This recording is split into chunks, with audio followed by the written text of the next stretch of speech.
Hello, I'm Olivia Sayward, and I offer one-on-one quantum healing hypnosis journeys. These are 5-hour sessions where we talk about your life. Then you go through what kind of starts out as a guided meditation but becomes kind of a deeper journey, connecting to different experiences of your soul.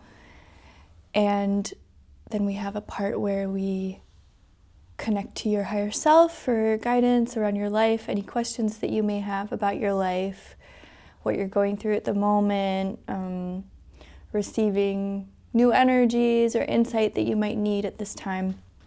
And then we round it off by landing and reflecting and making meaning of what you've just gone through. Just going to talk a little bit about how to choose a practitioner, how to choose a QHHT practitioner. QHHT stands for Quantum Healing Hypnosis Technique. It's a technique kind of similar to a past life regression, except that as Dolores Cannon, who developed this framework, when she started it, people would just go into past lives or into memories, and then with time started also going into other times. So could be the future, could be a different planet, could be a different kind of physical body, like a plant or a animal or a bird, or even a body of the earth, an ocean.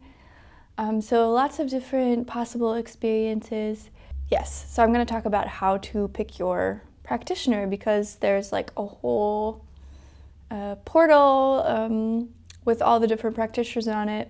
There's also the website Quantum Healers, where you can also find people doing this same kind of work using Beyond Quantum Healing. That's a technique from Candace Crowe-Goldman. She worked closely together with Dolores Cannon while she was alive, and then kind of developed the framework further to enable people to bring their other learned modalities into this work. So let's say you were a massage therapist or a Reiki practitioner before, and then you end up combining it with quantum healing hypnosis so that you're maybe working with the body or working with like hands-on healing within the session, or tuning forks or sound healing, whatever your specialties are, and the way you kind of receive and translate energy for yourself and for clients.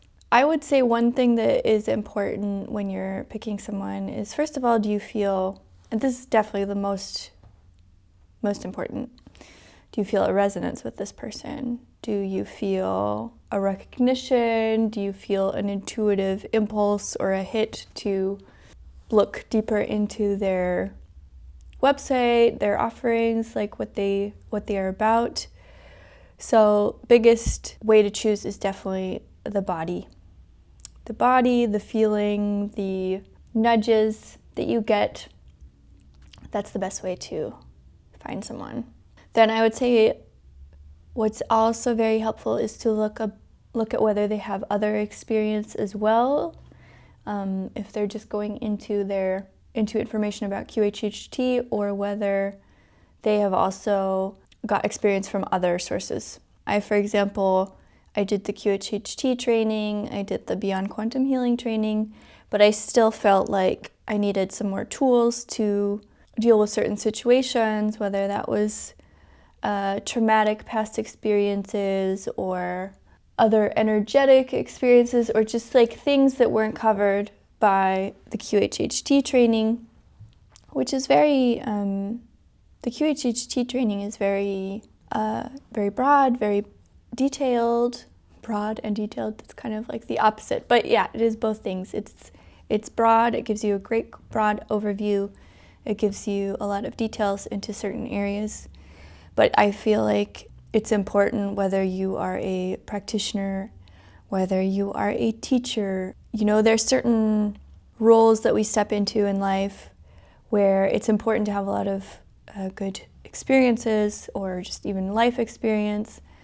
Like, I would rather send my hypothetical child to a teacher who has maybe also gained experience in the real world through different jobs, different situations, than to someone who has stepped straight out of school and university training into becoming a teacher. A breadth of experience is always good and helpful. So yeah, I think it's good to check if they have other experience. I ended up taking courses on Reiki. I took some shamanic practice courses in person. I took introspective hypnosis in person. That's with Antonio Insangio and Alba Weinman, who both also trained with Dolores when she was alive, and then further developed their modalities to include things that they felt were also not included in the QHHT training, and also just developed these modalities over time. Dolores did pass in 2014, so it's been 12 years since she passed, and that's also 12 years where the world has changed a lot. So I think it's also important to learn from people who keep developing the modality to suit the times that we live in. And for that reason, I suggest going to practitioners who have an array of experience, not just in QHHT, but who have also, maybe done courses with shamans or have qualifications around psychotherapy or some kind of combination that makes you feel safe and like they are very well informed, and also where they are able to, just hold you in the best way possible and to deal with whatever may come up for you in a session, whether that's beautiful and jolly or a little bit more challenging and freeing. Another thing that's important is that the level that is on QHHT doesn't necessarily reflect a person's experience. So level 1, you qualify for when you have done 25 sessions, practice sessions. And then level 2, you qualify for when you have bought the second course, which is a certain amount of hours of training and information from Dolores' daughter and also someone that the daughter works with. So level 2 doesn't necessarily reflect a deeper experience level or like amount of sessions. It's just whether they have watched that training from level 2. Level 2 is more focused on some like business training and then kind of like very specific examples of what can come up in sessions, but it isn't connected to more experience. So you could have a level 1 practitioner who's done 200 sessions and a level 2 practitioner who's done 25 sessions. So that's maybe one area where you can then start to look at testimonials, maybe some indication of how long the person has been doing the work. Yeah, that's what I would say about that. Level 3 practitioners have done 125 sessions and they've gone through some supervision with other practitioners to get that title. But again, you could have a level 2 practitioner who's held 500 sessions or a level 1 practitioner who's held 1,000 sessions already. And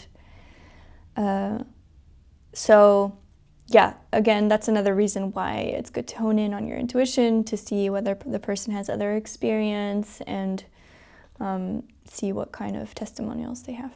And then, it's always good to choose the language that you're most comfortable in. So if you grew up speaking a different language than English, then it's nice to find a practitioner who can hold the sessions in your language.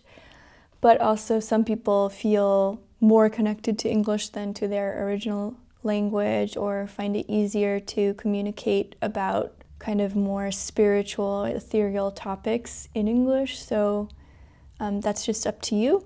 And then the last thing that I would say is important when you're choosing someone is, do they have the offer to hold you after the session? So for example, I offer integration sessions. So if someone has done a QHHT session and they find it really expands their consciousness or leads to a lot of different changes happening in their life at the same time while they're reintegrating and kind of applying what they found out to their life, then it can be helpful to have someone to talk to who can tell you that you're doing fine and can help you kind of ground the experience into lived decisions. And so I think it's important for practitioners to offer that help to their clients so that they don't come to the session, open a bunch of new doors, and then are kind of left hanging. And as a client, it's kind of sometimes hard to realize in the moment that you need that help or that you could use that conversation. So that's why from now on, I'm including one integration chat after the session, like, a couple weeks or a couple months after the session. That's just part of the package with me. I think that is just kind of going to be more and more important in the times that we're living in, to have more ongoing support if we need it. And whether it's these quantum healing hypnosis sessions or other forms of medicine, plant medicine, we need a little landing pad and a witness and a mirror to talk to about these expansions in our lives. Yeah, I hope that was helpful, and if you want to work with me, you can find all my information on my website. Yeah, see you soon.